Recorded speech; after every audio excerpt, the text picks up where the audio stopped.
Hi, I'm Artistic Director Ryan Turner, and I'm here with mezzo-soprano Julia Dawson, and we're doing a little alumni spotlight. Julia was a member of the inaugural class of the Bach Institute in January of 2011, and I have not seen or really spoken to Julia in 10 years. So, Julie, it's so great to see you. It's been Hi, I'm fun for Artistic us at Director Emmanuel Ryan Turner, to and I'm here follow with your mezzo-soprano Julia Dawson, and we're doing a little alumni spotlight. Julia was a member of the inaugural class of the Bach Institute in January of 2011, and I have not seen or really spoken to Julia in 10 years. So, Julie, it's so great to see you. It's been Hi, I'm fun for Artistic us at Director Emmanuel Ryan Turner, to and I'm here follow with your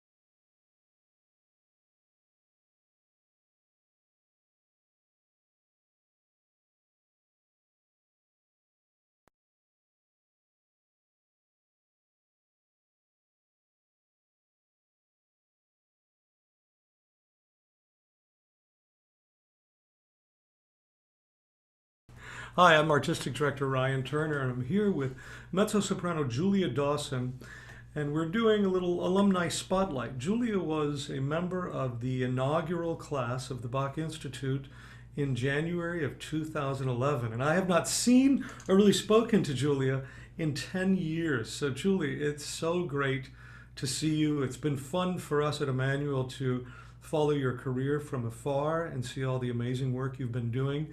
And can you just tell us a little bit about where has your career led you, and what are you up to these days? Sure. Well, first of all, thanks for having me, Ryan. So after the Bach Institute, I finished my studies in Texas at Rice University. I went over to the Academy of Vocal Arts for a little bit, and then went to Frankfurt, Germany, where I was in the opera studio at the Opera Frankfurt, and then subsequently a member of the solo ensemble for 2 years. And now I'm freelance, still based in Germany. And so I've been singing operatically pretty much since I left the Bach Institute. Mhm. And now we're having this wonderful year of meditation and a chance to practice our vocal exercises more regularly than we normally do. So that's also nice. That's a very positive spin on the situation we're in. I appreciate that. So you mentioned that you've been doing mostly operatic work, and I'm curious how, it's always interesting to follow our alums and see where their career has taken them. Um, and I'm curious if you can talk a little bit about how your experience at the Bach Institute has stayed with you, and how and if it's informed the work that you do on the operatic stage or in concert work or art song literature. Um, just, Sure. it was only 3 short weeks 10 years ago, but try to draw on that experience. It was only 3 short weeks 10 years ago, and yet it was, in a lot of ways, really formative. I mean, I grew up with Bach. My father is a double bass player who had his own Bach group when I was growing up. Hmm. So I heard a lot of Bach as a child, and to me, Bach is like the truth, the highest truth, the most beautiful expression of art and the human spirit that we have. And then I went over to the dark side of opera. Um, but so for me, it was really incredible to have these 3 weeks to work with all the mentors at Emmanuel, to work with you and Kendra, who was my teacher at Oberlin Hmm. Conservatory, and Peggy, and Pam and Frank. And I think for a singer, at that time, the way you guys had structured it was that we had also obligato instruments as well as continuo instruments in the same group as the singers. And we were assigned these arias with obligato instruments. So singers are used to thinking very much as theatrical performers, and, you know, insert soprano joke. How many sopranos does it take to screw in a light bulb? One, she holds it and the world revolves around her, that kind of thing. But the great thing about the Bach Institute is that in preparing these arias, we had to work in a chamber music fashion. And we had so many great discussions and rehearsals where we were really looking at how the vocal line interplayed with the continuo line and interplayed with whatever the solo instrument was. And for me, I really took that with me and really appreciated the chance to be, more of a chamber musician. And then in terms of my career after that, I sing a lot of coloratura pieces. I sing a lot of early music, not tons of Bach, but I sing a lot of Handel, Vivaldi, Scarlatti. And so in that way, you know, there's nothing like Bach to really get your contrapuntal juices flowing, as it were. Of course. Well, it strikes me that the Bach Institute was a way to orient you towards listening as a chamber musician to Baroque music, especially as it relates to the continuo line being your foundation and how the dialogue happens between you and the obbligato instrument. And one of the things about Bach cantata is that is always, even though now after doing this for 10 years and having conducted almost 200 of these cantatas, is the way the text is at the forefront of everything that happens, whether it happens instrumentally or vocally, that this is where the point of conflict and tension and all these difficult questions come about, and how you struggle to look for answers. I don't think you ever get them, but you're constantly looking for those answers. I imagine that also helps you on the operatic stage. I mean, I always think about Bach too, that probably could have been an opera composer had he had a different job. And well, definitely. Yeah. So you mentioned this time working in quarantine, and I know you've been doing a lot of work as a musician, finding ways to make music with your colleagues, even from great distances. Can you tell us a little bit about this Music in Quarantine project you've been working on and all the exciting endeavors? Sure, yeah. I mean, it started, I started the first quarantine last spring. I was with my partner in rural France. I was there for a funeral, actually, and we had planned to be there for one day. And then the president of France got on the television that evening and he shut everything down. Oh. So I was sort of stranded there. I had, you know, a backpack I had funeral clothes and pajamas, I think. And I ended up staying there for a month. Oh, and during that time, you know, we were just starting. A few ensembles had made videos. One of them was the Toronto Symphony had done a beautiful Appalachian Spring video that was, it seemed like somehow they had still, even though they were all playing from their own living rooms, they had still been able to make beautiful music with integrity. Mm-hmm. And so I thought, I kind of want to do that. Maybe we could. So I called up a violinist friend of mine from the Opera Frankfurt, and I said, hey, you know, what do you think? And he said, yes, definitely. And it turns out there were so many musicians sitting at home in their houses, bored out of their minds, wanting to make music. And so we started making, the first thing we did was a trio from Così fan tutte with two other singers from Opera Frankfurt and a full orchestra. And to my knowledge, and it could be wrong, but to my knowledge, that was the first of those quarantunes with a full orchestra and opera singers. And we were really proud of that one. And then afterwards, we just got inspired and we thought, you know, what could we do for this new digital medium that would be interesting to people and fun? And so we came up with the concept of micro commissions. and we named it Gone in 60 Seconds. And so it was, I went to some composer friends of mine and I said, would you write something under a minute for solo voice and violin? And we'll record it and we'll make a little video.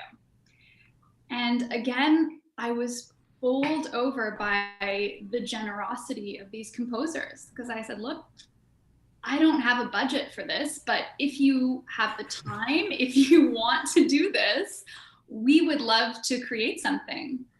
And I think people would like to have some music in their lives. And no one said no. Everybody said, of course, I want to be a part of this. And so we did 3 of those videos, and they're up on my social media, which we can give at the end. And as I said, they're very short. One of them had a guest star. Oh. And that's my Dawson Ginny.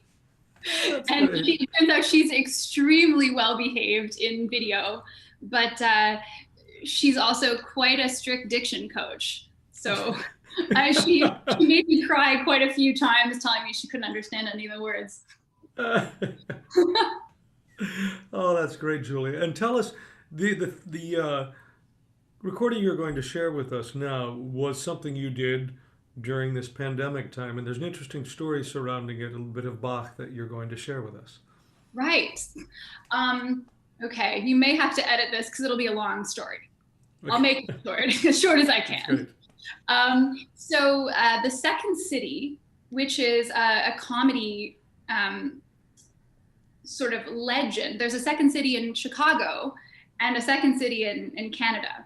And we Canadians are extremely proud that many comedians who go to America to make it big are actually Canadian. And so it has this wonderful tradition of stand-up comedy. And so Second City Toronto created a show that was called Second City's Guide to the Orchestra. And the Toronto Symphony Orchestra premiered it. And it was written by Matthew Reed and Carly Heffernan, 2 incredible artists.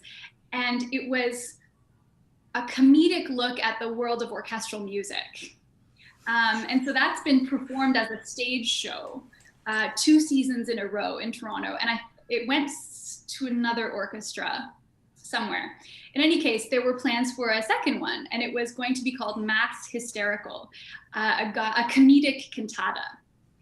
And so it's comedy, but it's also sort of music education. It's teaching people about this musical form.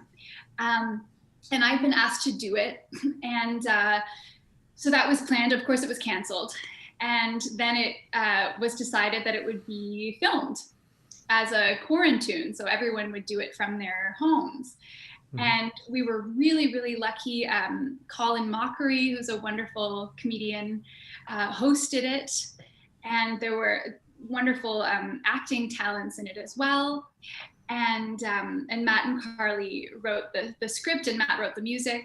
And so actually you mentioned Bach could have been an operatic composer. And there's a bit of a shtick in this piece. They talk about his coffee cantata, which, have you guys done the coffee cantata at Emmanuel?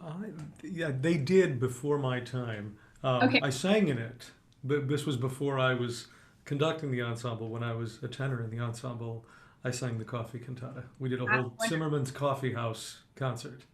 Oh, nice. Yeah. No, it's a great piece, as you know, about a woman who's addicted to coffee, which is very strange when we think about Bach's oeuvre. And so anyway, there's a joke saying, oh, we learned so much about what Bach was into, from these weird esoteric cantatas that he has on the side. And so I sing a duet with the Russell Braun, a wonderful Canadian baritone, about yacht rock. And Matt has written this duet in the style of Bach, as though Bach were really, really secretly interested in yacht rock, which I actually had to look up what that was, hilariously. So that's in there.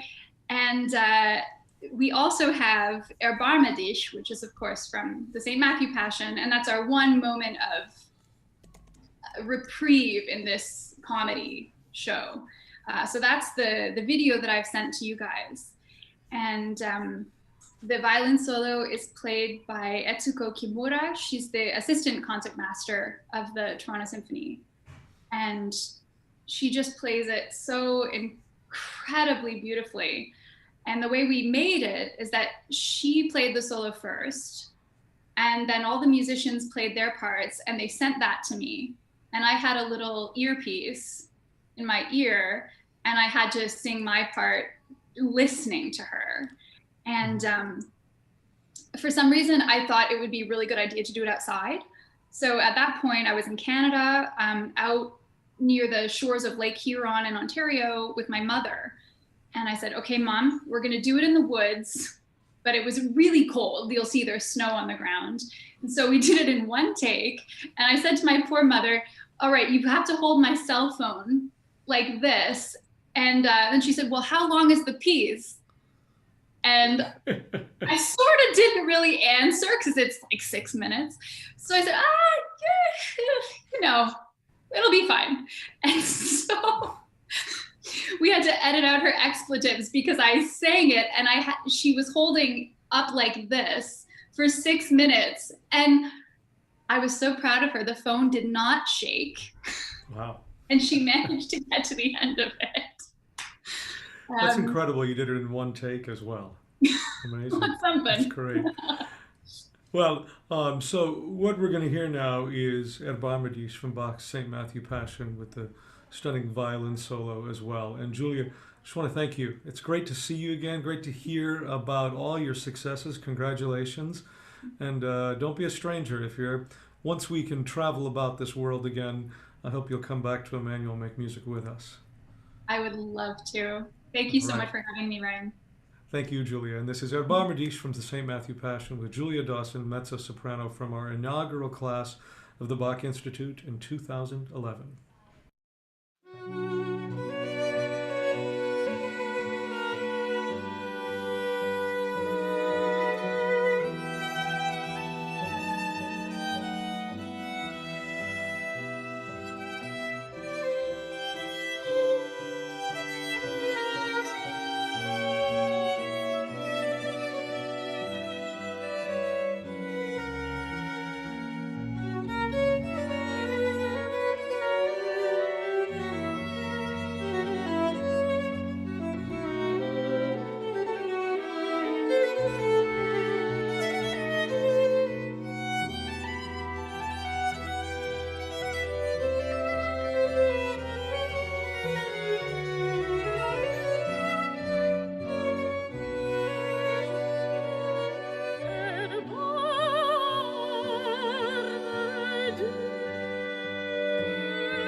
Good afternoon. My name is Ryan Turner. I'm Artistic Director of Emmanuel Music.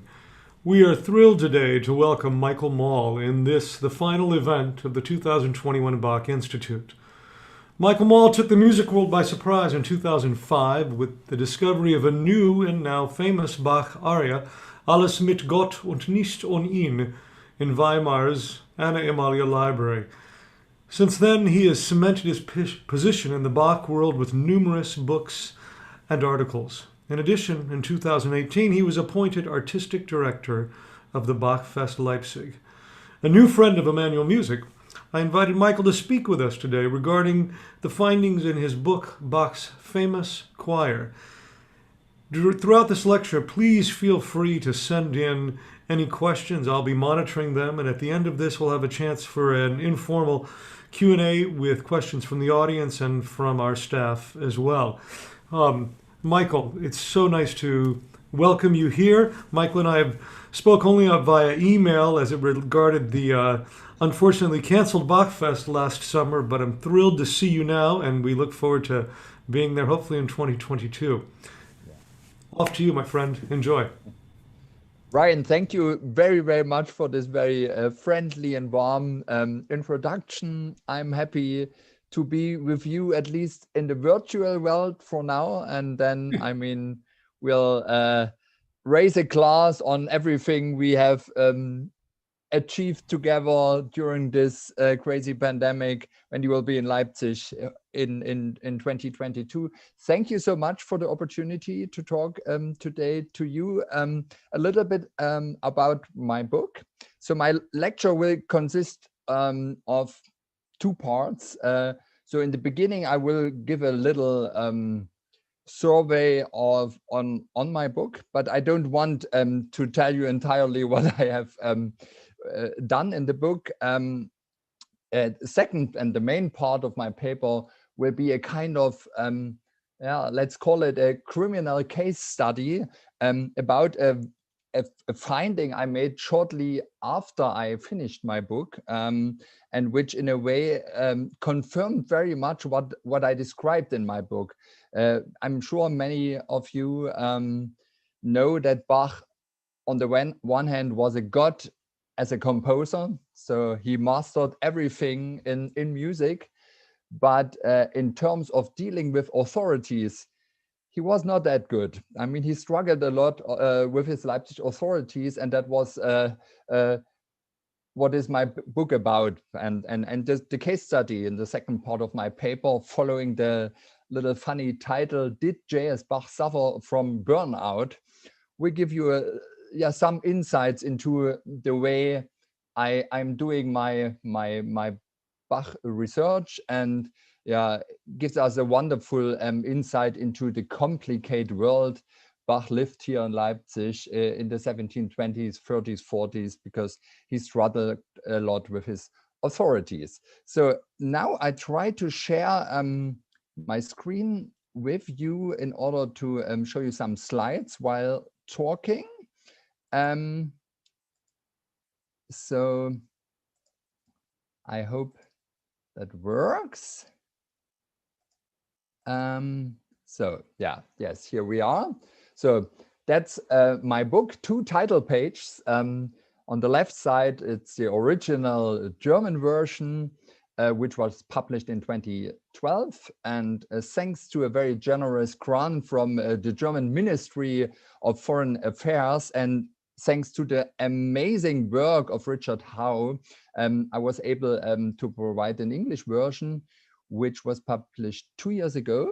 So it has a different title, Bach's Famous Choir.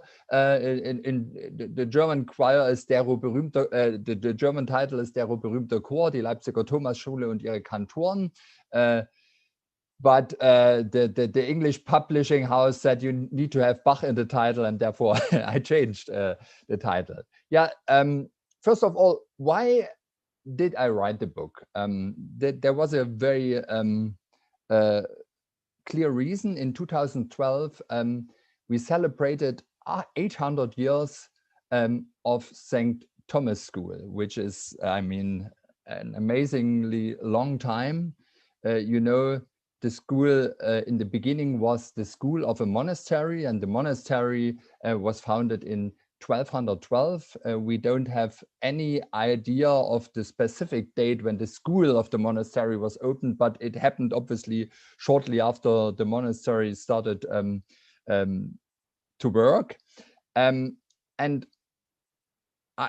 we wanted to have a monography about the entire history of the school, and I got the task by the Bach-Archiv, my institution here in Leipzig, to go through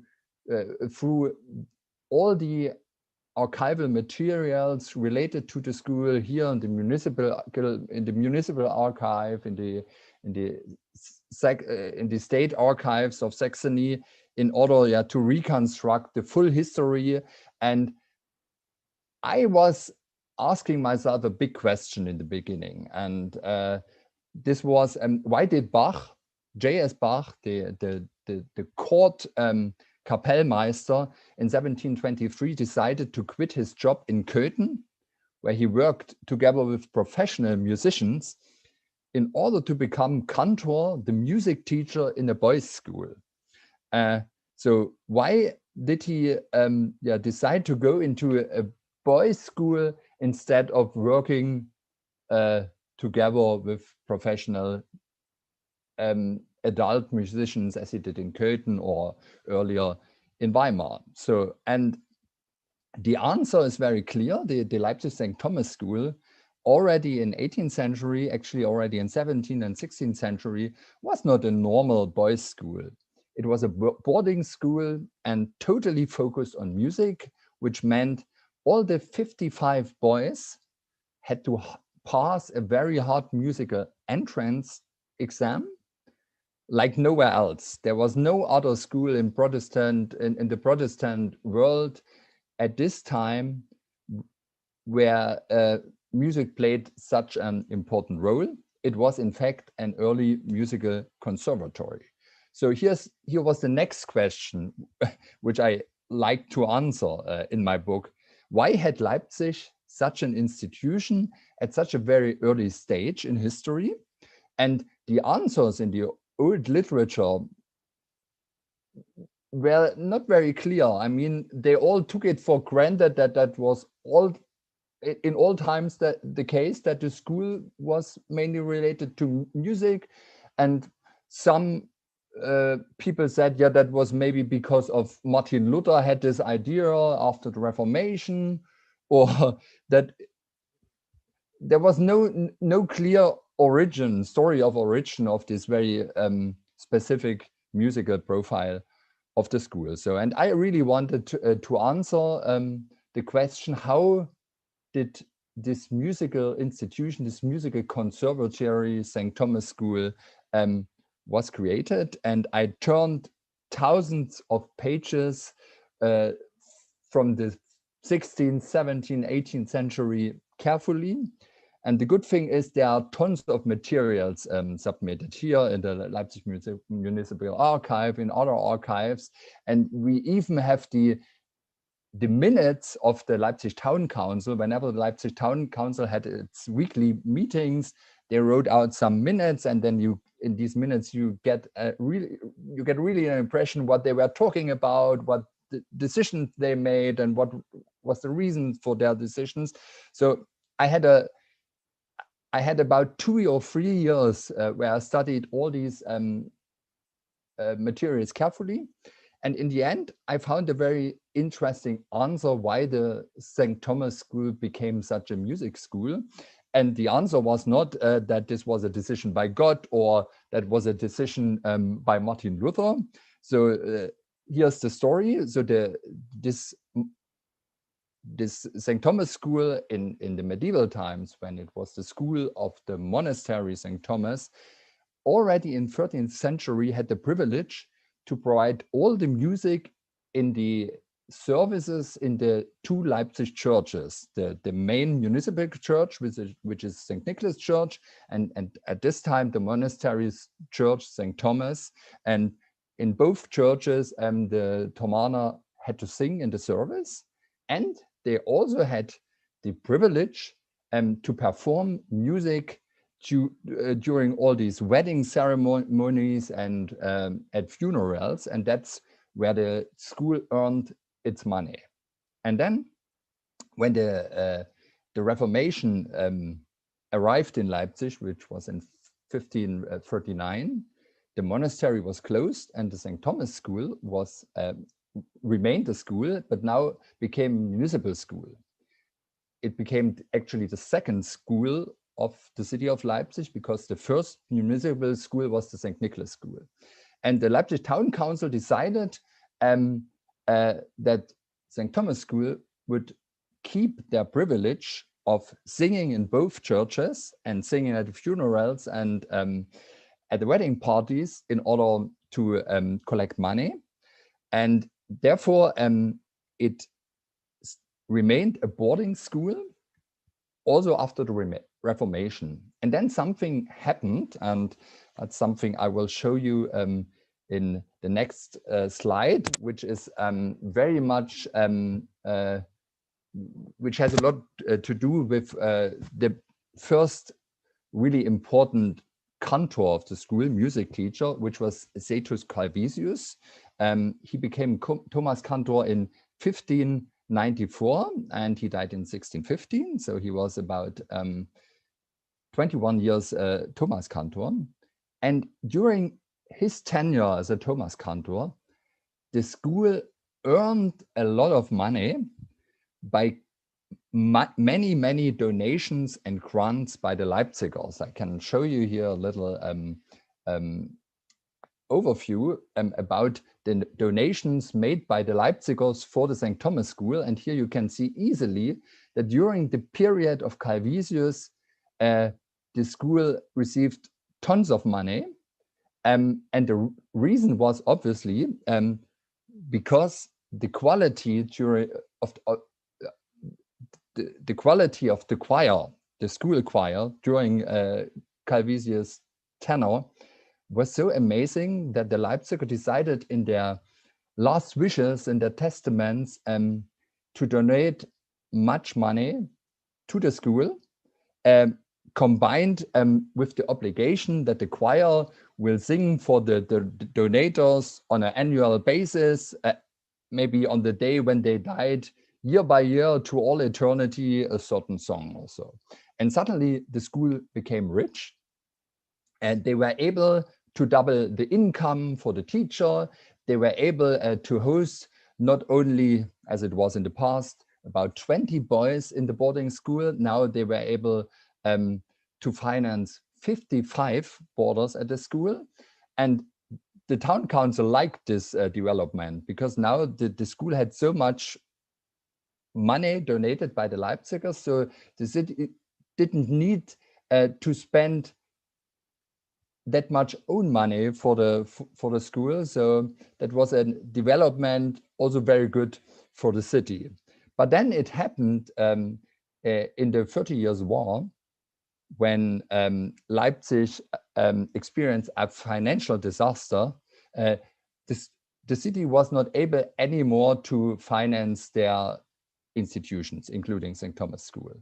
And then they realized, okay, looking back to the period of Calvisius, when the school's choir was in an excellent shape, they said, okay, if we manage, or if we make sure that the choir has a good quality, that the Leipzigers will spend enough money, will donate enough money for the choir.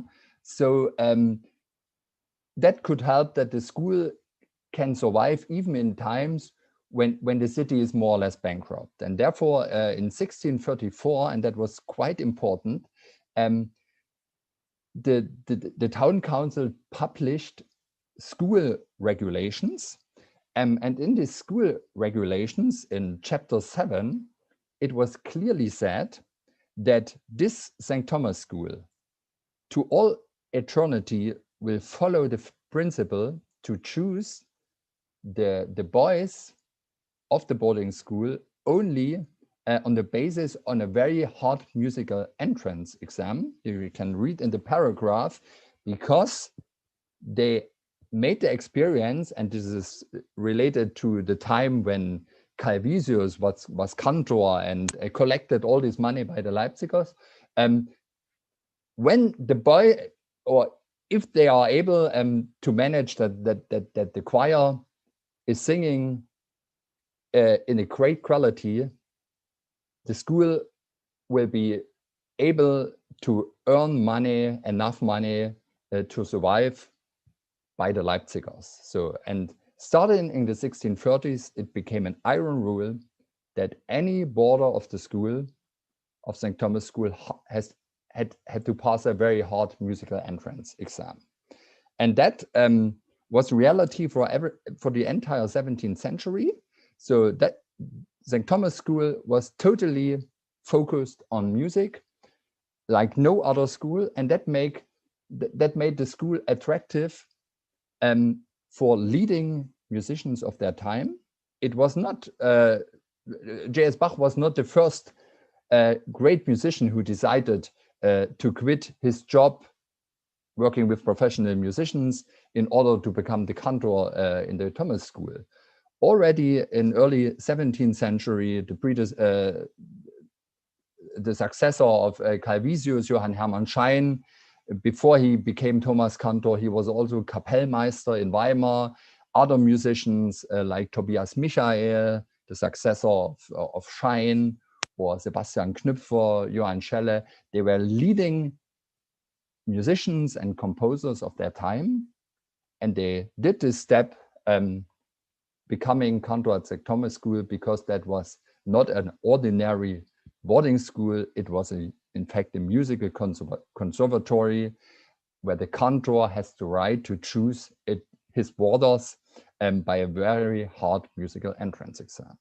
But, and that is something I figured out when doing this, the research for my book. Surprisingly, this very specific and unique thing changed in the early 18th century. In fact, during the time when Bach decided to become Thomas Cantor. In early 18th century, the population of Leipzig increased rapidly from about 20,000 inhabitants in late 17th century to almost 35,000 inhabitants in the 1720s. And together with the size of the population, also poverty in the city increased a lot. And the politicians, so the members of the town council, were searching for ways to fight against this poverty. And because of the musical entrance exam at the boarding school of St. Thomas, there were only a few Leipzigers in the school because they always lost in the musical entrance exam. In early 18th century, about 5% Leipzigers, or about 5% of the boarders were in fact Leipzigers. They came from everywhere in central Germany, many of them from the mountains or from Thuringia, but only a few Leipzigers. And therefore the Leipzig town council said, we need to change something because this is a municipal school, we are paying money for it, and we need to make sure that more Leipzigers get access to St. Thomas School. And therefore they changed the school rules. They prepared new school rules, which were actually finished when Bach signed his contract in 1723 in May.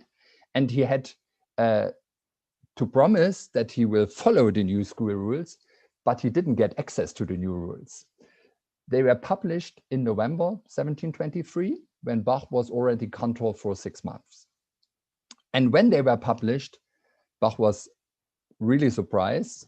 All the teachers of St. Thomas School were surprised. They all didn't have access to the rules, because in these new school rules, it was said, okay, the cantor can still do his musical entrance exams in music for new boarders, but in the future, it will be the duty of the town council itself to decide finally who will become a boarder of St. Thomas School, which means also become part of the choir. And that was not a privilege of the cantor anymore. And that changed everything. It seemed that in the first years of Bach's cantorate, they didn't follow the new school regulations entirely. But everything changed in 1729.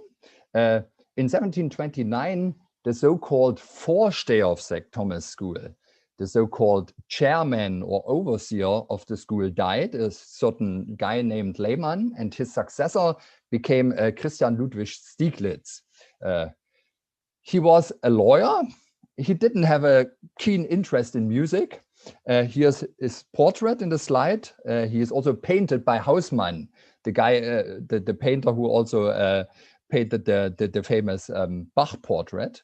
But Stieglitz, I mean, he doesn't look very friendly. He has a problem with squinting, so he looks like this. So, and when he became the new overseer, Vorsteher of the school, he worked strictly according to the new rules. And the effect was that already in 1729, when Bach had to fill up 11 vacant positions in the boarding school with new boys, Stieglitz decided to accept Bach's 5 favorites, but the other 6 people, 6 boys who get access to the boarding schools were Leipzigers, where we have evidence that they didn't have any talent in music. And the same thing happened again the year after this in 1730s. And that is the time when we have many documents saying that Bach in a way changed his character according to some remarks by the Leipzig Town Council. They are suddenly talking about the cantor who is not diligent anymore. He doesn't do anything, and he even declined to explain why he doesn't do anything. That is one quote by Stieglitz in one of the town council meetings. So suddenly, yeah, Bach was not happy anymore in Leipzig. In the middle of 1730, in August, he came up with his famous memorial, the Entwurf einer wohlbestallten Kirchenmusik, the plan for well-organized church music. At the same time, he asked his friend Georg Erdmann for a vacant position in another big German city, Danzig. So he was ready to leave Leipzig, but fortunately there was no vacant position somewhere in the big German cities. So Bach remained in Leipzig for the rest of his life. Thanks God. That's what I have to say as a Leipziger. But he was in a very, very bad situation. And he was also not very good in dealing with authorities, in negotiating compromises. And what I now would like to show you is a little case study about a document I found actually certainly after I had finished the book and after I had described this big fight between Bach and the authorities.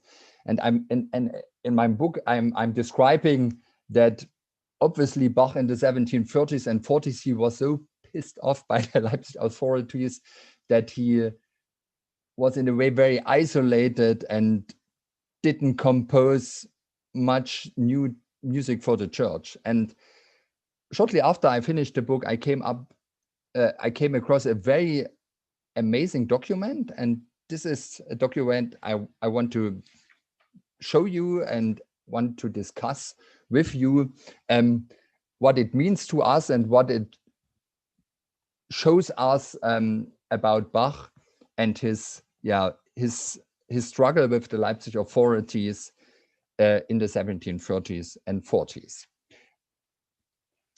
So when the famous Bach biographers of the late 19th and early 20th centuries were summarizing the output of their hero, especially regarding his time in Leipzig, everything seemed to be right within their Bach world.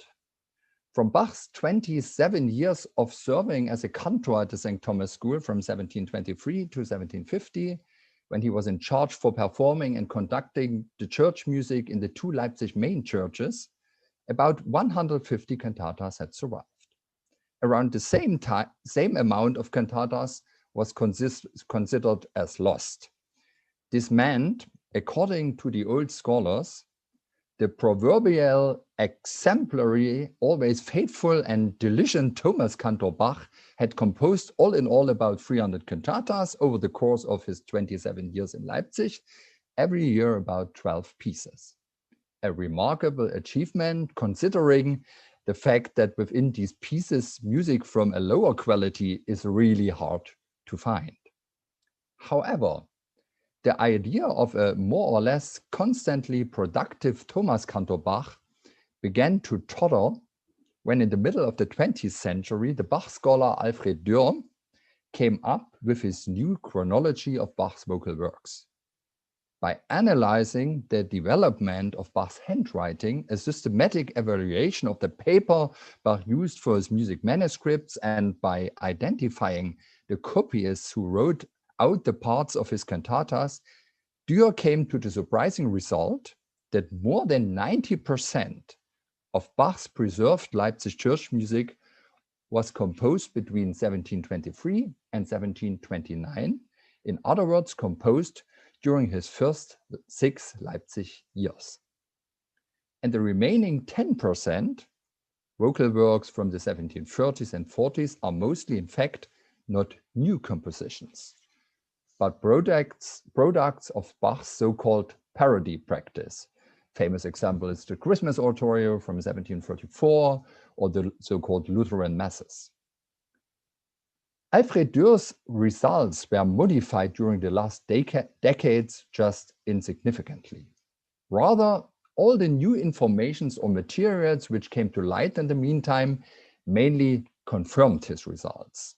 So therefore, it can be no doubt anymore that the surviving cantatas by Bach were actually products of his first 4-5 Leipzig years, when he, hard to believe, composed masterworks literally on a weekly basis, including such milestones in music history such as St. John Passion and St. Matthew Passion, the immortal Magnificat, and his outstanding choral cantata cycle, and so on. In other words, since the time when Dürr's new chronology was generally accepted, Bach scholars are struggling with one big unsolved question. What the hell did the Thomas Cantor Bach do in his composing study from 1730 onwards, and what did he perform during this time in the churches? Keeping the idea of the always diligent and productive Bach alive, some scholars are arguing that the church music composed by Bach in his last 20 years must be considered largely lost.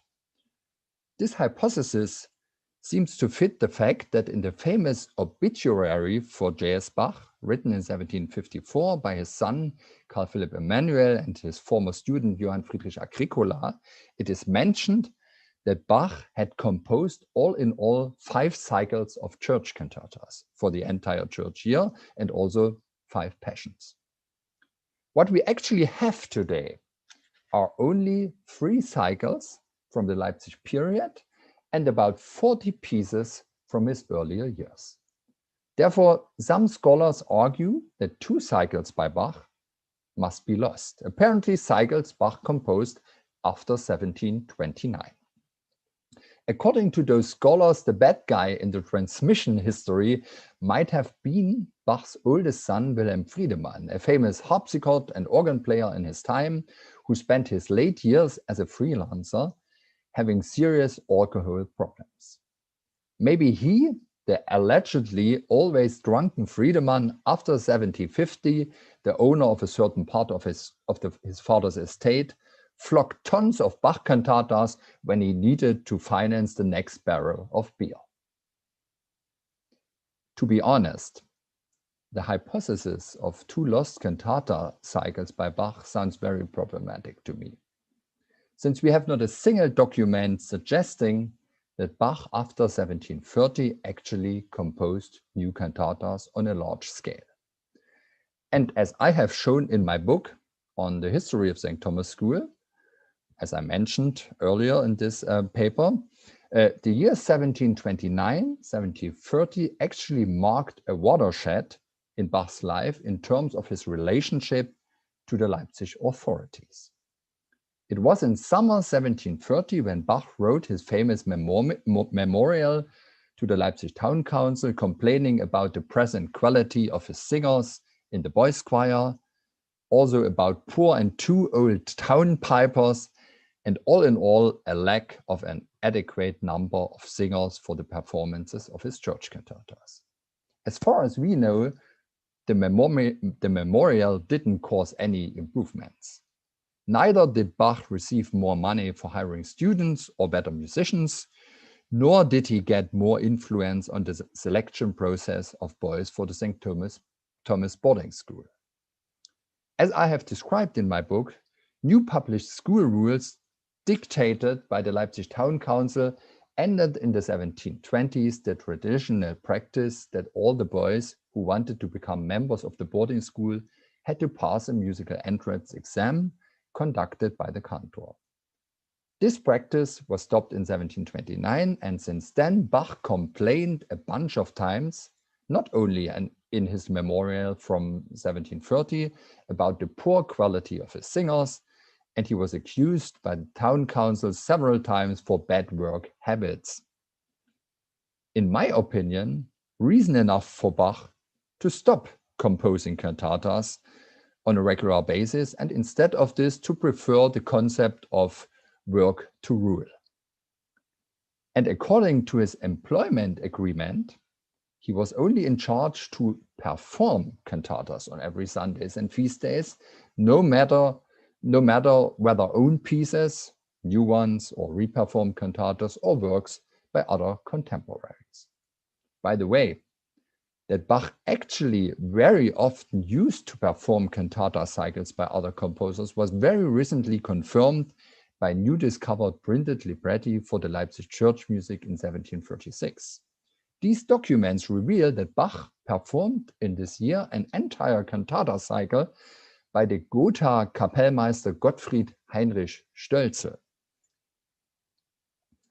So this rather general introduction should provide enough background knowledge for understanding my following paper about a new discovered tiny document, a document I discovered after I finished the book, and the implications of this documents, which shed new light on Bach's late years and actually could have a devastating impact on all the hypothetical castles Bach scholars built in the past in order to explain the lack of new composed church music in Bach's late Leipzig period.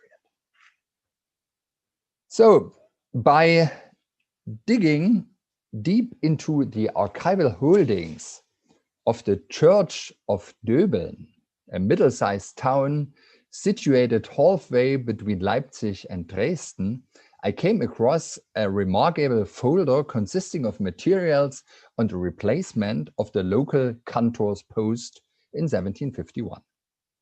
In the beginning of this year, Gottfried Fleckeisen, cantor in Döbeln, for more than 50 years asked the Döbeln Council to appoint an assistant cantor, since he himself was by now 72 years old and suffering from infirmity.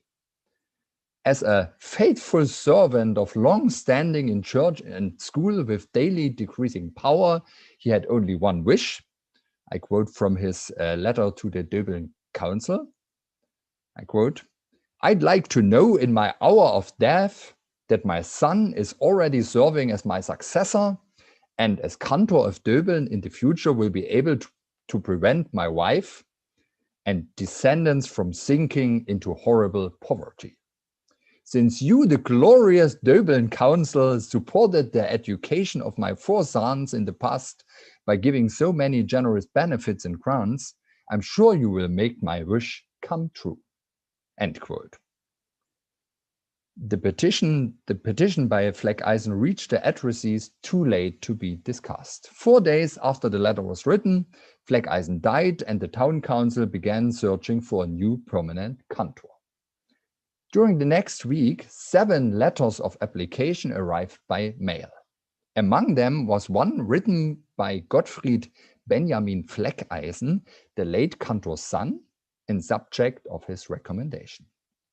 The application was supported by a letter from the Döbeln organist Johann Georg Helbig, who was the brother-in-law of the young Fleckeisen, and praised him to the skies for his excellent tenor singing and his academic accomplishments at Leipzig universities. Both left no doubt, according to Helbig, that Fleckeisen would be able to fulfill the cantor's duties perfectly. The young Fleckeisen himself presented the Döbeln Council a detailed account of his course of study, especially of his years as a boarder at the famous St. Thomas School in Leipzig, and profuse thanks for the various scholarships he and his brothers had received when they were students at the Leipzig University.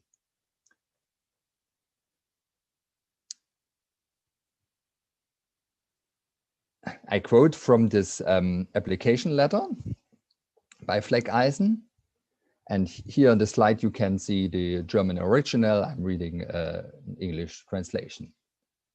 How would it have been possible for me and my 3 brothers to study at the university if our hometown had not supported us with so many generous grants?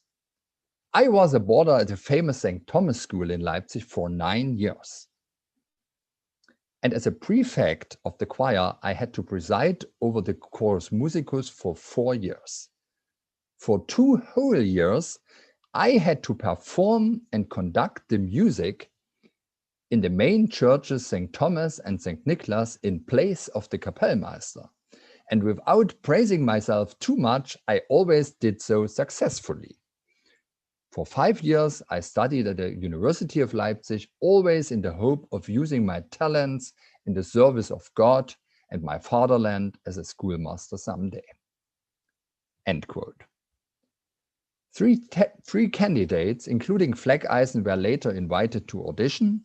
They sang, conducted, and took a didactic examination.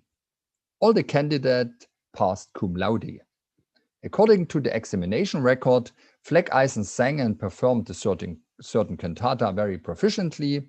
However, finally the vote was won by the candidate Christoph Friedrich Benfeld, the longtime cantor of the city Roßwein, an adjacent town. Benfeld defeated Fleckeisen by a narrow majority. In other words, this was by no means a decision against the young Leipzig student, but rather, on the one hand, a decision in favor of proven working experience, particularly in view of the fact that Fleckeisen some weeks later was appointed as the successor of Benfeld in Roßwein, where he served as cantor until his death in 1789. On the other hand, the result of the vote was also a decision against family ties within the school and church staff of Döbeln, since during the vacancy in the cantor's position, the brother-in-law of Fleckeisen, himself an organist and teacher at the school of Döbeln, had bothered the town council with a load of petitions. At first, he had declared emphatically that the young Fleckeisen would be the only legal successor, and eventually he claimed aggressively that he himself had to get a job according to a promise given to him by the Döbeln Council 15 years earlier, when he had been appointed organist. With his strange behavior, he obviously did a disservice to the young Fleckeisen. So, in our little criminal case study about this document, we have good reason to take the substance of our new Bach document very seriously, especially Fleckeisen's claim to have served as a leader and conductor of the Leipzig church music for 2 whole years in place of the Kapellmeister, which was without any doubt related to the cantor and the Kapellmeister J.S. Bach. Since Fleckeisen had no reason to lie, the Döbeln Council wasn't searching for a musical prodigy, able to replace the famous Leipzig Thomas cantor and to compose his own pieces. They were rather looking for a respectable, educated, and God-fearing school teacher, as well as a solid, multi-talented and experienced musician prepared to serve not only as the leader of the Dublin church music, but also as its central singer. Besides, Fleckeisen was, due to the long-time support he had received from his hometown, one of the leading candidates from the beginning of the search. And he had to take into account that his former living in Leipzig, especially such astonishing claims regarding his former role at the St. Thomas School, would be verified by the Dublin Council, for instance, through a letter to the rector at St. Thomas School. By the way, this in fact was a most common practice. In short, it would have been completely ridiculous to report such easily falsifiable claims, assuming that they were fake news. Another question is, what did it mean when Fleckeisen wrote he had to serve 4 years as a prefect, and during or after this time had served for 2 whole years as the leader and conductor of the church music in place of Bach? When did these events take place? So first, we have to verify if these comments match the available Leipzig documents. Fleckeisen said in his application letter that he was a boarder at St. Thomas School for 9 years. This information is confirmed by the original school register, you can see it here, in as much as Fleckeisen enrolled at St. Thomas in October 1732, promising in Latin words that he would stay at the school for at least 7.5 years. In 1739, he enrolled at the Leipzig University, however, as a so-called deponent. That this meant that he paid the charge for enrollment well in advance in order to get a discount and to make sure that he later would get access to all the lectures he wanted to attend. In a fragmentary list of membership in the third choir of St. Thomas School, written around 1740, Fleckeisen's name turns up as a prefect. You can see it on the left side. It's really a fragment, not easy to read. Also, in a hitherto unknown list of all the boarders and prefects at St. Thomas School during the late 7th and nearly the entire 18th century, that I'm going to speak about later, Fleckeisen is mentioned as the first prefect of the choir from 1742 onwards. Both documents are consistent with Fleckeisen's claim that he had served the chorus musicus as a prefect for 4 years, since it was an iron rule that all the prefects started their careers as leaders of the fourth choir and were advanced step by step. In the case of Fleckeisen, this took place from around 1739 to 1742. According to the printed annual school report by Thomas Rector Ernesti, Fleckeisen gave his Latin valediction speech only on the 3rd of May in the spring of 1743 and received at this time his so-called Kautionsgeld, money he had earned by singing in the choir and in the Chorende, which was usually pledged as security in a saving box deposited in the rector's office, just to make sure that the boarder would not vanish from the school prior to the scheduled date of departure. However, in the school register, where the rector usually noted the date a boarder actually moved out from the boarding school, Ernesti registered below Fleckeisen's entry from 1732 the date 1746. You can see it on the bottom of the page. In other words, obviously, and there's no reason to assume that Ernesti accidentally noted a wrong date, wrote a wrong date, Fleckeisen was still living in the dormitory of St. Thomas School after his graduation.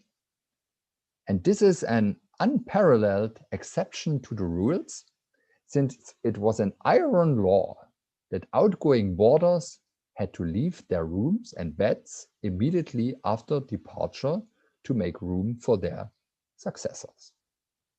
No other warder at St. Thomas remained at a boarding school for so long, in fact for 14 years, and there is not even one other example in more than 200 years of a former boarder who stayed still at the school when he had long been enrolled at the Leipzig University.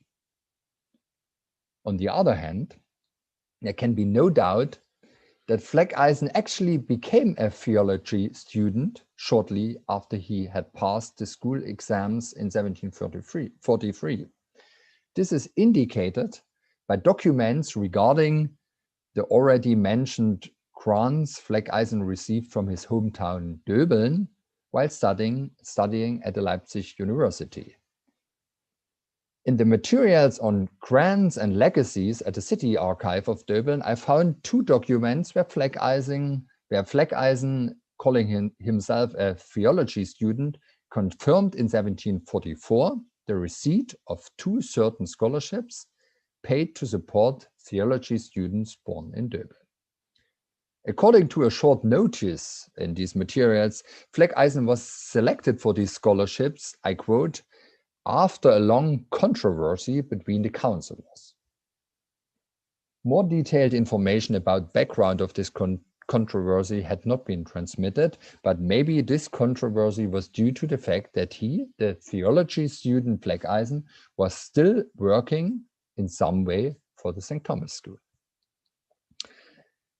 All these observations encouraged the impression that Fleckeisen, although otherwise not known as a significant figure in Bach's circle or in Bach's choir, could have indeed played an extraordinary role at the St. Thomas School in the way he claimed in his application letter.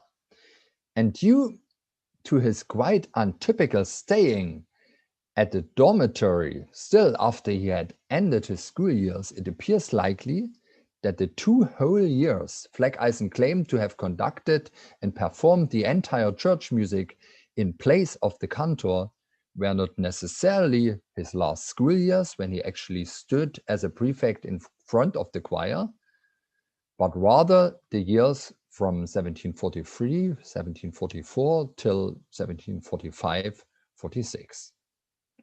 In this time, he definitely wasn't a member of the church choirs anymore, as is demonstrated by a list of all the members from Pentecost 1744, where Fleckeisen's name is missing. Here you can see the list. But this document doesn't say anything about the person who was in charge of the church music of the first choir.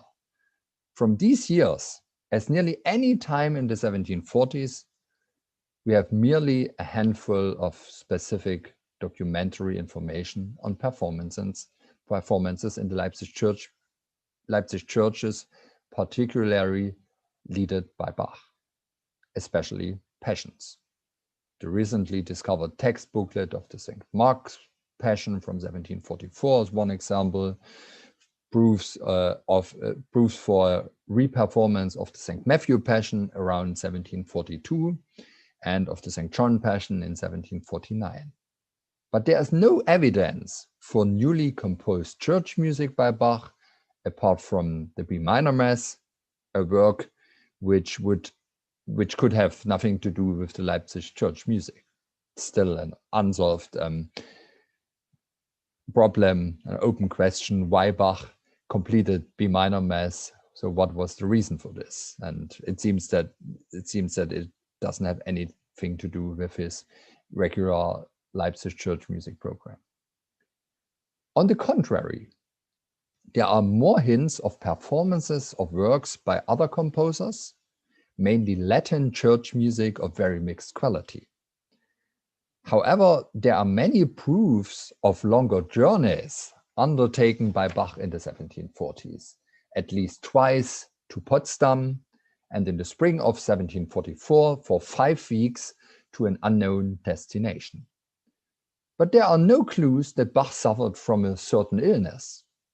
All the official documents regarding Bach's work at St. Thomas after 1730 paint a picture of a cantor with a less than enthusiastic attitude towards the work for which he received a salary. He was unable or even unwilling to sit at a table with his enemies. Already in the 1730s, Christian Ludwig Stieglitz, the Leipzig councillor, later mayor, and since 1729, as I mentioned earlier, chair of the St. Thomas School, complained at least twice to the council board about Bach's laziness in doing the cantor's duties.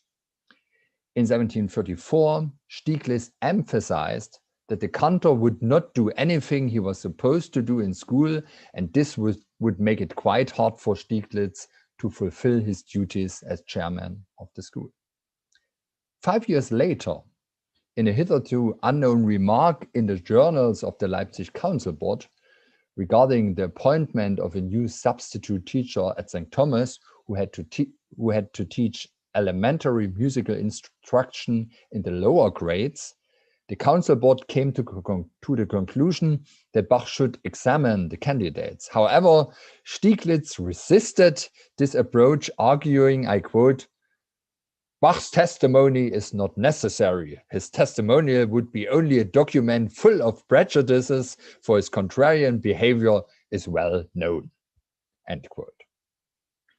During the 1740s, Bach often failed to avail himself of a budget known as the so-called Schongelder, a budget which had been established in the late 17th century to prevent the best soprano singers of the choir from engaging in open-air singing and to keep them healthy for the church music.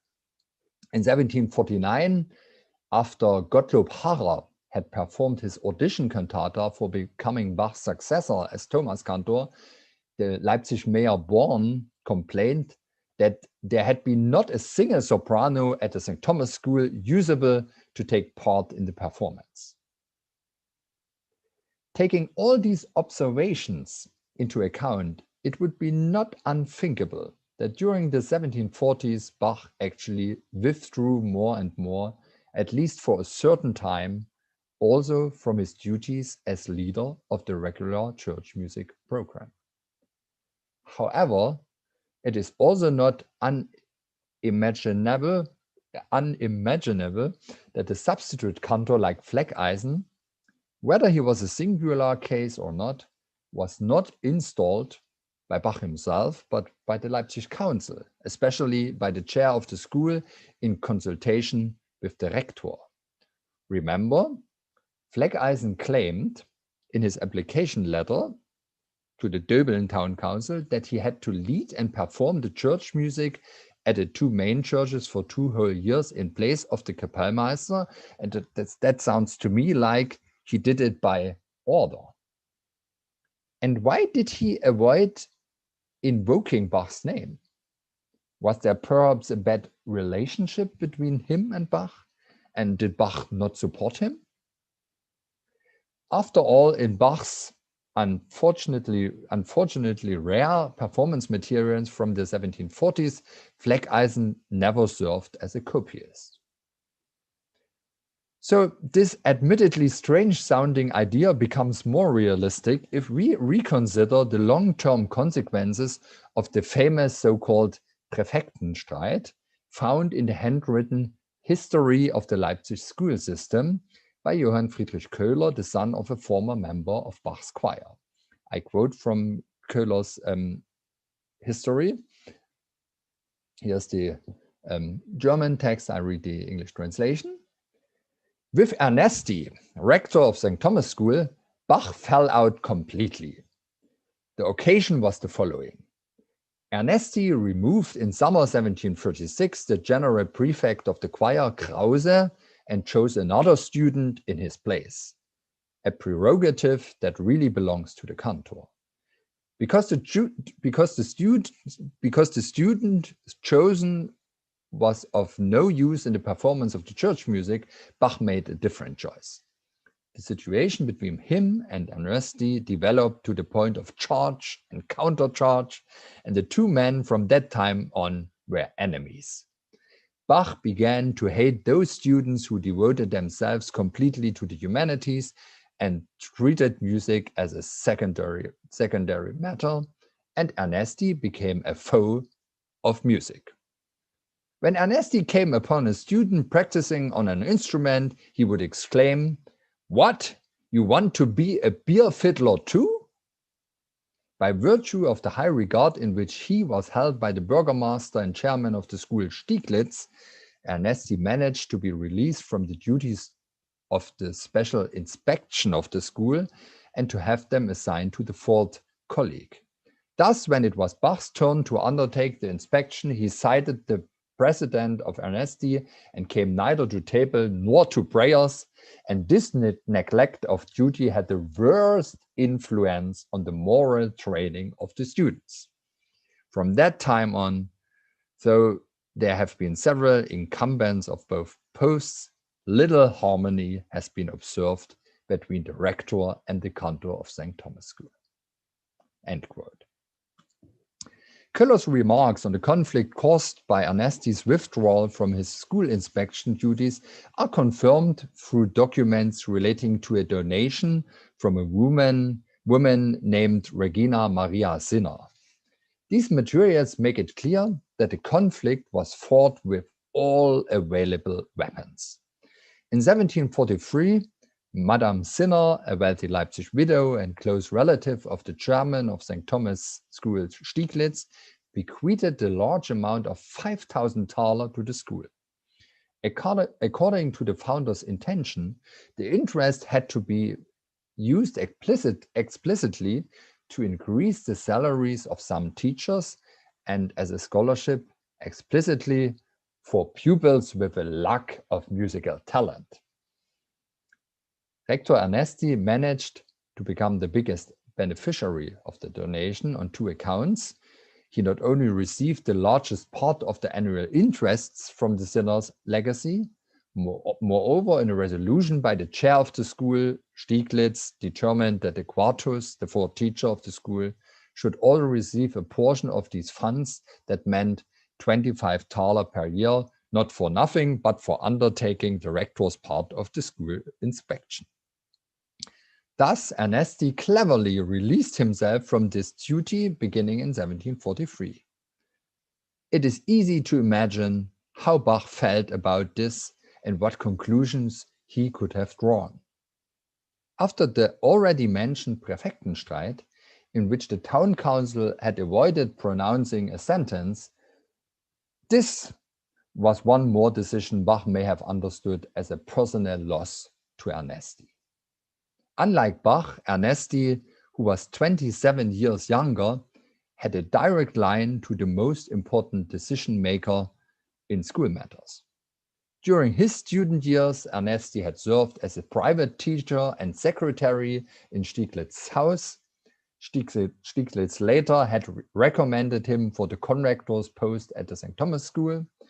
Meanwhile, Stieglitz was one of the three burgomasters of Leipzig and supported Rector Ernesti's efforts to change the profile of St. Thomas School from a musical conservatory to an illustrious grammar school.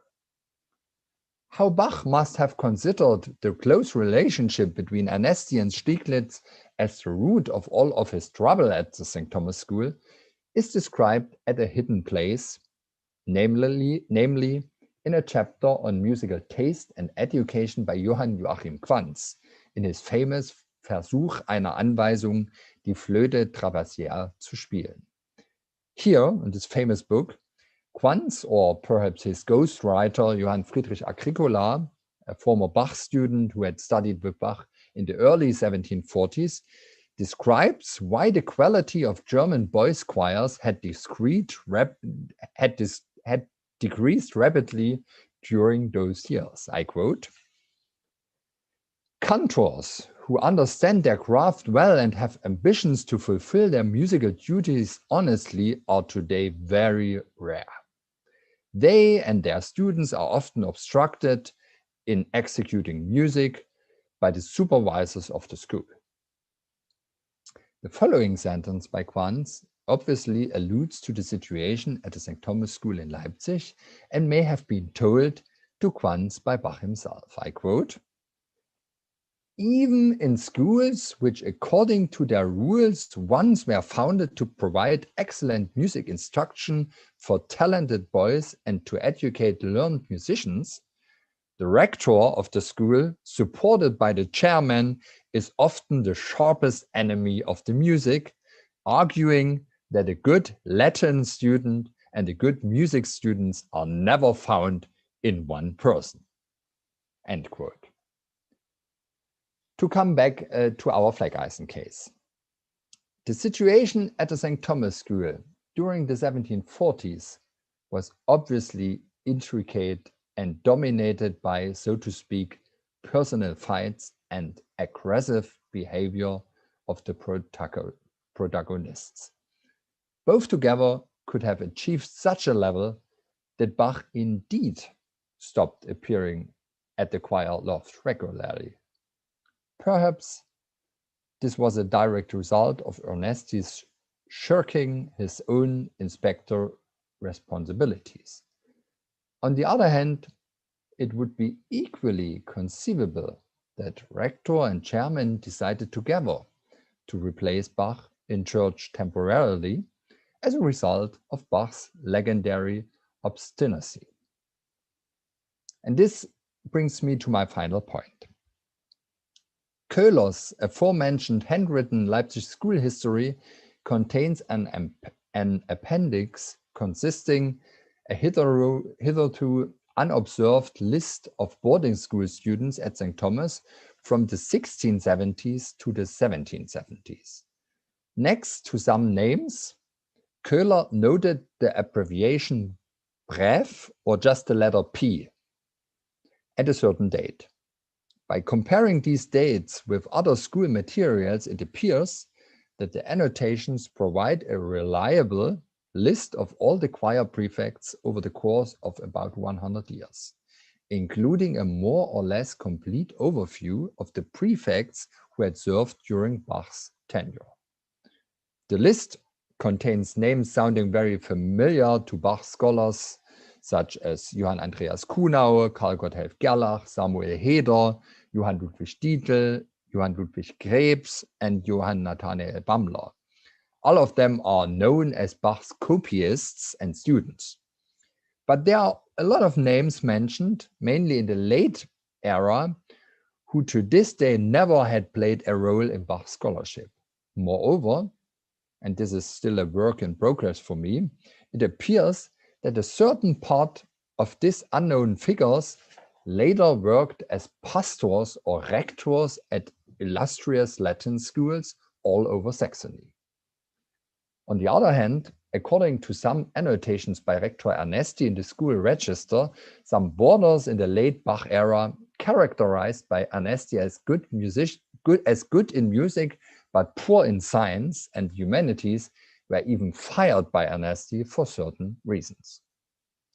And this observation makes me believe that Bach did never retrieve the prerogative to choose the prefects independently as a result of the Präfektenstreit. Many of those chosen were apparently not musically talented sons of Bach, but rather academically talented sons of Ernesti.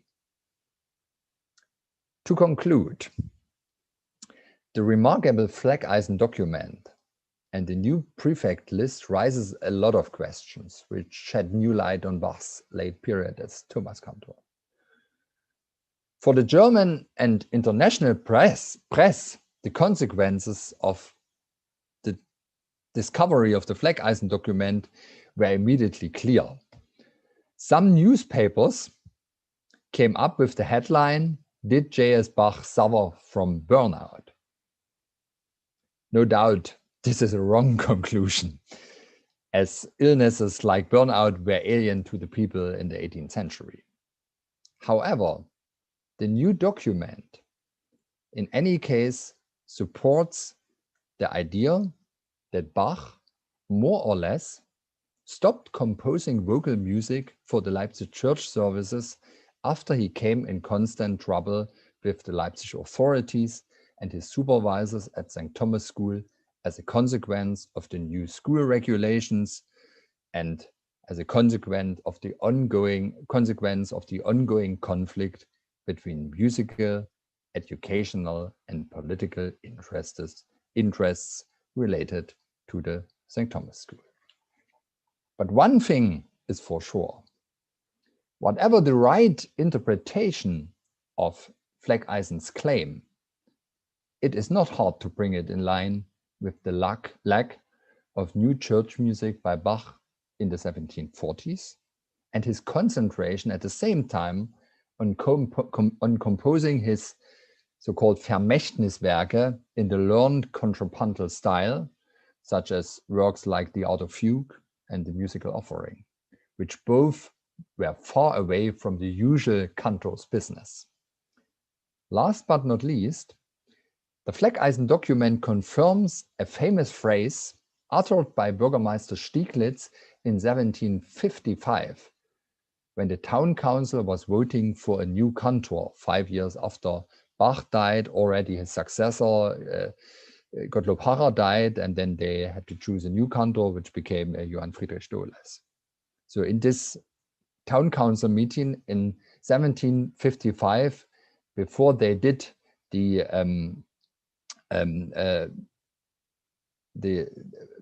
election, Stieglitz said the following, I quote: "By choosing a new cantor, one thing is most important.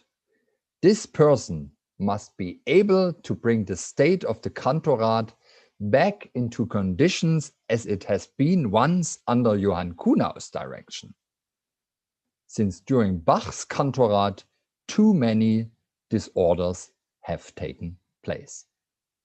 Yeah, what an unbelievable quotation and summary about what Bach did in this 27 years as a Leipzig Thomas cantor. And we can see that obviously his contemporaries, especially the Leipzig Town Council, his Leipzig Town Council, didn't have any idea what a genius they had in St. Thomas School, sitting there, struggling and fighting with the rector, struggling and fighting with the town council, but composing pieces for all eternity. So I'm in the end of my lecture.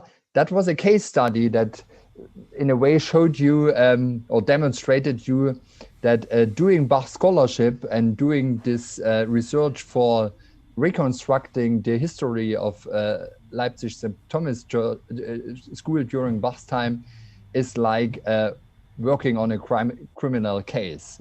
So you have to study a lot, you have to argue, you have to come up with many hypotheses. And as typical in Bach scholarship, Bach scholars usually raise up more questions than they can offering clear answers. Thank you. Thank you so much, Michael. That was fascinating. We do have a few questions from our viewers. Okay. The first one, which is very interesting to me, is where were what were the Bach sons doing during the 1740s? Were they doing any directing of services, or what role did his sons have in the cantorei? Yeah. The thing is, his sons never were members of the boarding school. So they were so-called externe because they didn't sleep in the school. They slept in the cantor's apartment, which was in the same house, but they were not boarders. And therefore, they didn't need to sing in the choir on a regular basis. So because it was the boarder's duty to sing in the choir. It was not the duty of the externe. But we have proofs that they, or what is for sure, they were students at the school, and we have proofs that they helped Bach as copyists, and we are taking it for granted that they took part in the church orchestra. There are documents saying that especially his younger sons who were living in Bach's apartment in the 1740s, I'm talking about the young Johann Christian and Johann Christoph Friedrich Bach were playing in the church orchestra, and they did jobs as copyists for him. The same happened in the 1730s and already 1720s, when his two oldest sons, Wilhelm Friedemann and Carl Philipp Emmanuel, were also not boarders at the school, but were external at the school and helped in the church orchestra. We think that especially Wilhelm Friedemann was the person who had to play all these obbligato organ parts in the cantatas from 1727. We have documents saying that Carl Philipp Emanuel Bach in the early 1730s, shortly before he left Leipzig in order to go to the Frankfurt University, received a regular income for tuning the church harpsichords. So in a way, they helped Bach with the church music in the orchestra on several instruments as copyists, but they never apparently had a certain role in the choir.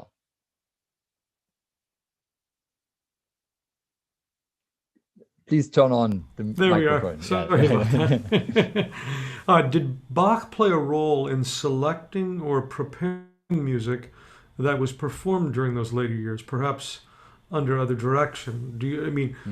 Based on your thesis of Fleckeisen taking over for a few years, do we think that the musical choices were made by Bach and then carried out by Fleckeisen? Or we don't know yet. Yeah, the problem is, Ryan, we only have a few sets of performing parts from Bach from the 1740s.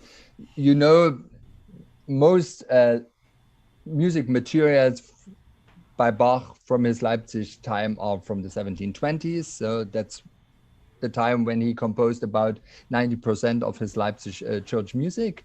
And within this set of parts to several cantatas, sometimes you have new parts written out in the 1740s by Bach or by some of his students.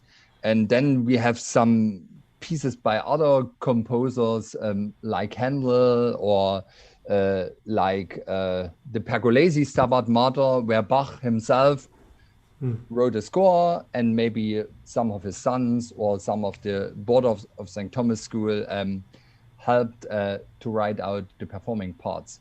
But these are only a few musical pieces, not by far not enough music for these entire 1740s. I mean, you know, there are about 75 days a year where they had to perform music, and we have no idea what was the regular repertory on the ordinary Sundays. And it could be, if in 1744, in 1745 or 1746, that Bach or even Fleckeisen performed an entire cantata cycle by Telemann or by Stölzel or by Fasch, but this material disappeared. We can't be for sure that this was ever part of Bach's own library. I mean, the material we have today is material which was in Bach's estate when he died in 1750, and it came into the possession of his sons, and then later into the large parts of it into the Staatsbibliothek in Berlin. But these are all materials owned by Bach himself. And if Fleckeisen really served as a cantor instead of Bach for 2 years, and did it maybe by order of the rector or the town council, maybe he managed to get his own performing materials, and Bach didn't help to prepare these materials. And maybe that could be the explanation why these materials disappeared, because they were not in Bach's estate when he died. But this is only a hypothesis. I mean, another explanation could be that Bach performed again and again his second cycle, the choral cantata cycle, or the first cycle, but nothing is for sure.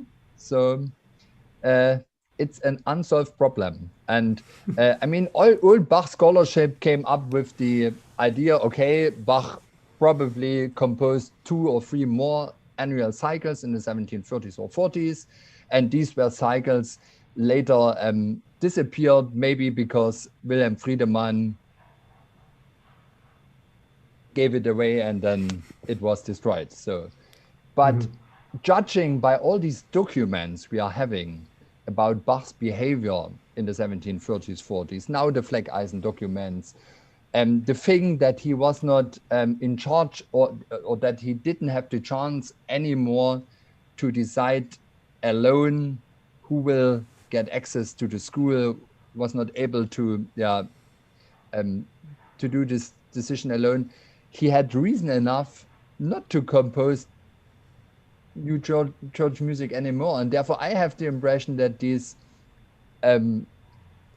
allegedly lost cantata cycles by Bach were actually never composed. Well, that's the big news of this lecture. I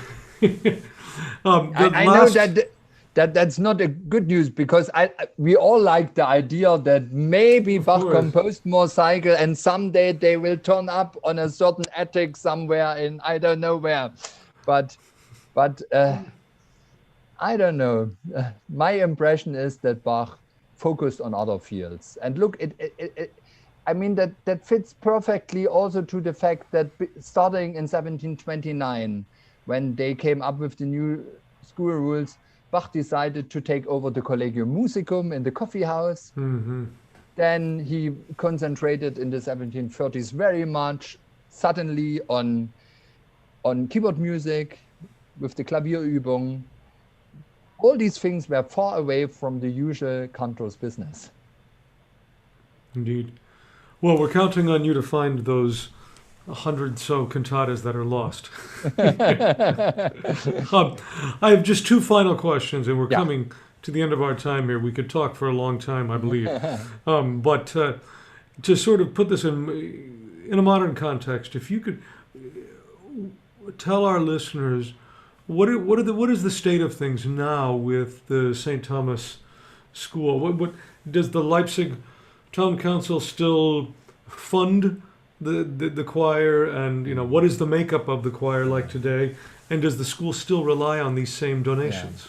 The bad news is that these many donations done in 16th and early 17th century, the school had this money till the beginning of 20th century. They had interest from the money on a regular or annual basis till the early 20th century.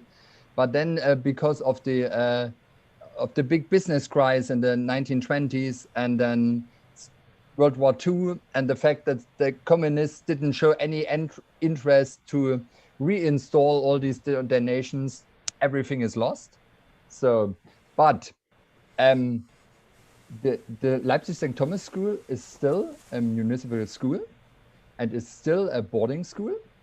Today, the boarding school has more than 100 beds, and they are planning now to increase it to 120. I guess at the moment we have 105 boarders at the school. So, and they are all chosen by the cantor himself. I mean, that was that's different from Bach's time. And today they are doing it because we all know they have to sing Bach's music, and Bach's music, it's not easy to sing it, and it doesn't become easier because I mean, the boys are younger and younger. In 18th century, you know that the voice break happened about 3 years later than today. And a boarder at St. Thomas School entered the school in the age of 13 or 14, and he left school usually in the age of 21 or 22 in Bach's time. Today, they are entering the school in the age of 9 or 10. Then the voice breaking is when they are 13 or 14, and they are leaving school when they are 18. So, but the big difference is today about 90% are really Leipzigers. So, but they have good voices because they have to a very hard musical entrance exam. And starting 5 years ago, or maybe 10 years, I'm not entirely sure. So it was, I guess, about 10 years ago, they opened a kind of preschool for St. Thomas for young boys starting in the age of 6 to prepare them for St. Thomas choir.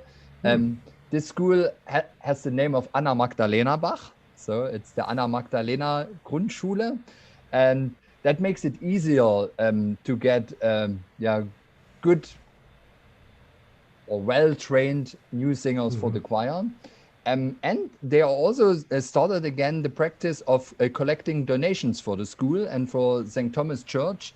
That was something that started 20 years ago.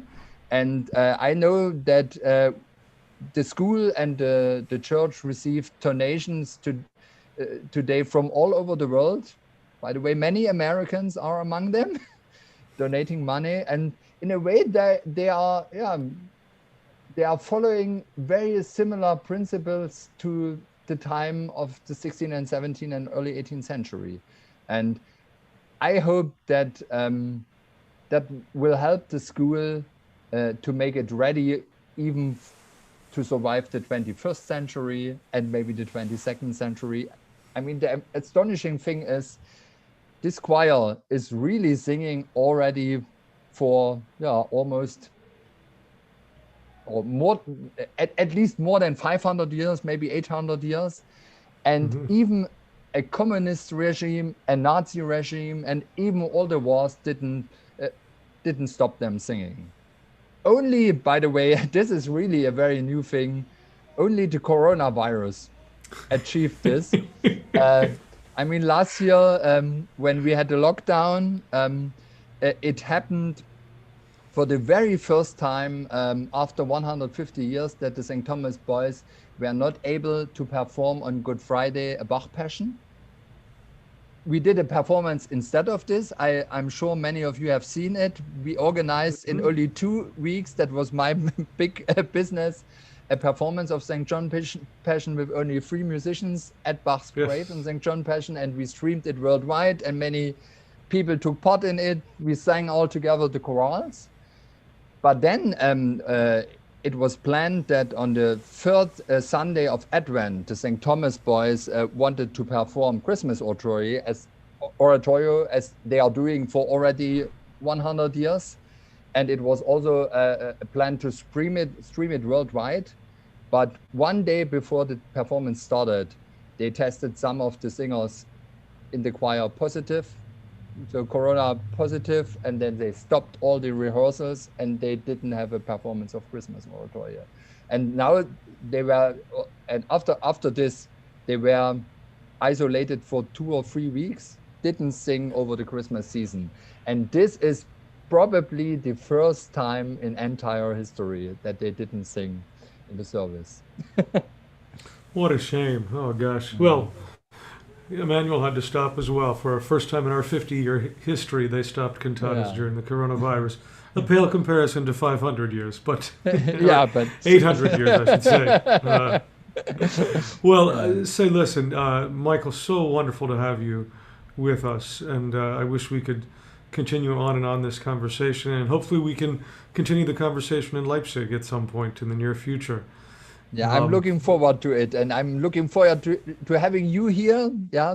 Yes, indeed. Your group taking part in the BachFest 2022 when we are planning to perform the entire choral cantata cycle in 10 days with about 30 Bach choirs from all the continents. That's what we were planning to do already in June 2020. But I'm sure we'll make it in 2022, and I'm happy to have you all on board. Indeed, thank you. Well, thanks again. And to our listeners, thank you for tuning in. This actually is the completion of the 2021 Emmanuel Bach Institute. All our events remain on our YouTube channel for you to view at any time. And hope you'll tune in during the year as we intend to continue the engagement of the Bach Institute throughout our season. And as always, you can tune in every Sunday morning at 11 a.m. for our cantata. Thanks again to Michael Maul and to all our listeners. And we'll see you in Leipzig. Take care, Michael. See you. Thank you. Thank you.